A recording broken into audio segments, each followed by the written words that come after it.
जब कोई पूछे मेरे बारे में तो मेरी ये पहचान लिख देना, उठाना कमांडो ट्रिगर और छाती पे हिंदुस्तान लिख देना।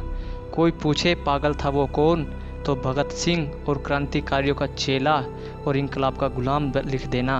और बचा हो जो खून मेरे जिस्म में, निकालना उसे फेंकना जमी पे और माँ तुझे सलाम लिख देना। हम अपनी जान की दुश्मन को अपनी जान कहते हैं, हम अपनी जान के दुश्मन को अपनी जान कहते हैं। मोहब्बत की इसी मिट्टी को हिंदुस्तान कहते हैं। दोस्तों, आज़ादी का मतलब वही समझ सकता है जिसने कभी गुलामी की हो। हम सब भाग्यशाली है कि हमें स्वतंत्र भारत में जन्म मिला है। ये आज़ादी हमें मुफ्त में नहीं मिली। इस आज़ादी के बदले में हमने कितने वीर शहीद हुए हैं। सौगंध मुझे इस मिट्टी की, मैं देश नहीं मिटने दूंगा, मैं देश नहीं बिकने दूंगा, मैं देश नहीं झुकने दूंगा।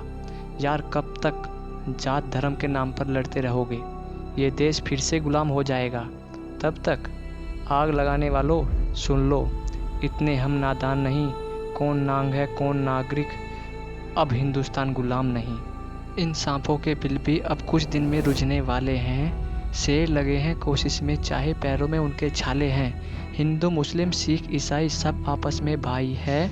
एक गद्दी की खातिर हमने लड़वाने की नीति अपनाई है। मुझसे पूछा गया तेरी जात क्या है, तो मैंने कहा मैं अपनी मिट्टी के एक निशानी हूँ और अपने आप को किसी जात का बताने से पहले मैं हिंदुस्तानी हूँ। आज़ादी की कभी शाम न होने देंगे, शहीदों की कुर्बानी बदनाम न होने देंगे। बची हो जो अब तक एक भी बूंद लहू की रंगों में, तब तक भारत माता का आंचल नीलाम न होने देंगे।